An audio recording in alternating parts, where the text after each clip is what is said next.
Yo, what's up? You're watching All the Way Up Crypto, and what's on Miner's Mind today? Well, let's talk about how we can make money off our cryptos. And I'm not just talking about trading, I'm talking about passive income off of our cryptos. There's a couple different ways out there you can do this. Okay? Number one is a place like Celsius, that they actually loan out your crypto and you earn interest on it. So it's definitely a strong project. What they do is they loan out the crypto to the people who are trying to short or long markets and charge them the high interest rate, and then they share that interest with you. Definitely go check out their rates, and it's pretty impressive. Even like the stable coins, I think they're around 6.5-7%. Stable coins, you wouldn't have to worry. All you're going to do is continue to increase. Now that's annually, but that's a pretty good savings account right there if you think about it. So that's one way. The pro to that is you have to do anything, so to speak. It's a matter of putting your crypto into Celsius's wallet and then telling them you want to earn interest. It's pretty straightforward. The con, I guess, to that is you now have to trust the third party to make sure your crypto is safe. And they use BitGo, which is a third party cold storage custody kind of thing. They've been around for a while. They haven't, from as far as I know, had any issues. And the other part that they do, besides putting things in cold storage, is they use multi-signature wallets. So it'd be pretty difficult for someone to hack into their stuff. My concern would be using something like that is if Celsius were to close up shop, what happens? Who's in charge of my crypto? They gonna let me pull it all out? I would hope so. But who knows?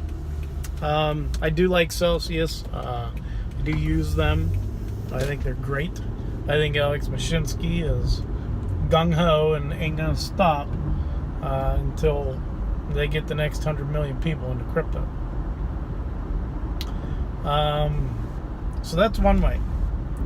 The other way you can do this is through masternodes. There are masternode coins out there.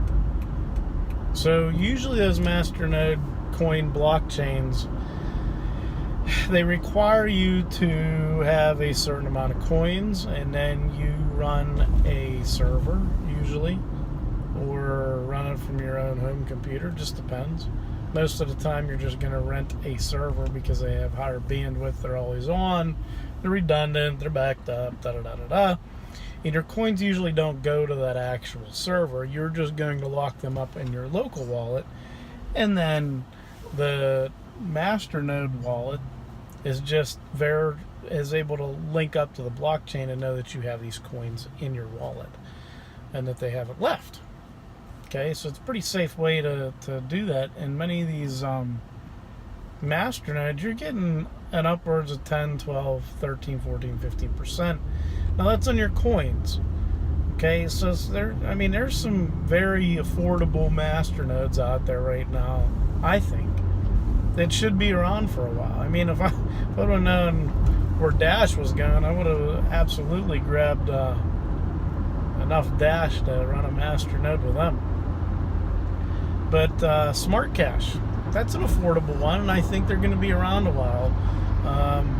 Just because they're really focused on adoption. They really got a really strong foothold in Brazil, and it's being used. So that would be one way to do it. You're right now you get about 137, 138 coins every 3 days. So you get about 1,300 coins a month. So you add it all up, about 15,000 coins maybe or so by the end of the year that you didn't have to pay a penny for, other than running your node on a VPS. So you need 100,000 smart cash to run a node. Theta is working on their Guardian nodes, and then they have a super node. It's going to be, you need 1 million or something. But Theta, I think their Guardian node, you're going to need probably 50 or 100,000 Theta to run a Guardian node. But you'll be rewarded nicely. I actually have another crypto Swift Cash, which was forked out of Smart Cash. And they went purely proof of stake. Smart Cash is proof of work. But Swift Cash is purely proof of stake. I have some nodes with them, and then you also earn rewards. So you earn your staking rewards with them. Komodo, 5.1%, I believe. You know, that's better in a savings account than if the price of Komodo goes up. Dollar-wise, you're doing a little bit better, right? So you're holding, just say, 100 Komodo, and you get 5 Komodo a year because it's 5%, right? And you didn't have to do anything other than log in once a month and say claim. So you'd have 5 Komodo. Let's just say Komodo goes to $1,000. Think about that, right? So you'd have 5,000 extra bucks, right? Just something to consider. And then finally, the last way that's nice is when you find a proof of stake coins, where you just hold them and you continue to earn coins. You know, there's some major coins that are looking to go that route. We're actually implementing it. Ethereum. I don't know when. Just because I've been around since 2017 and I've been hearing, oh, Ethereum's going proof of stake. Ethereum's going proof of stake. Well, when? Keeps getting pushed back. Probably for good reasons. There's a lot of money on Ethereum. But they are moving proof of stake. Hopefully this year. Cardano is moving to proof of stake this year. And I have more faith that they'll be there this year than someone else. So we'll see. But proof of stake is very simple. You download the freaking coins, stick them in a wallet, and most of the time you don't even have the wallet open. You're staking your coins on the blockchain. Sometimes you do need to leave them open, which can be a risk. Something to think about. Bitcoin Confidential, which also came out of Smart Cash, proof of stake. So there are lots of different ways to earn interest on your cryptos. It's passive income. If you think about the same concept that, you know, people tell you should hold your investments in, the rule of thumb is 70% of your stocks should be in dividend-paying stocks. So you want to find either ICOs that are going to pay you, which my opinion on ICOs, I think most of them are going to get put away due to the SEC and their regulations, unless they filed proper paperwork or whatever they're going to do. But I think many of them are going to go bye-bye. So some of those will allow you to earn money, like Populous, which is an invoice factoring. There's a possibility there. Now they just changed some things to make Populous World a better invoice factoring company, but there's an option there for that. There are many others out there that allow you to do this.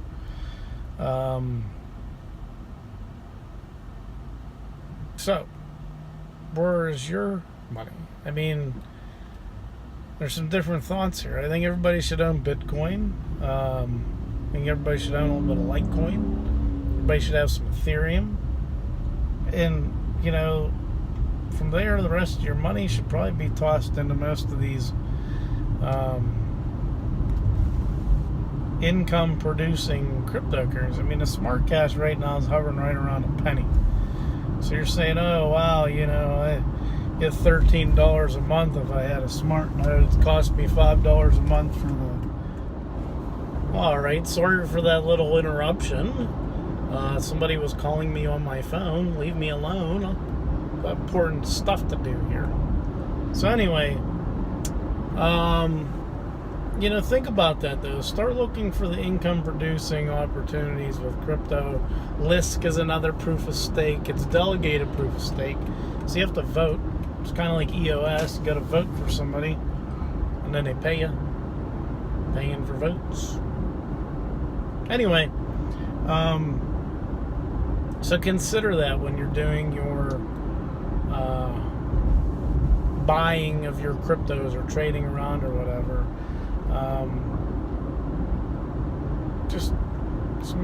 Don't take this as financial advice, but think about that concept. It makes a little more sense to me. I'm not saying you shouldn't be weighted a little more heavy in certain coins. When the big boys come in, and I just heard a little interview by a guy on Bloomberg, and he said the recent increase of the price of Bitcoin was actually institutional money, because they track it. He actually worked for Grayscale, and they're a big crypto investment firm, so I'm sure they would know what's going on. So when institutions like TD Ameritrade and Fidelity open up their trading desks and stuff,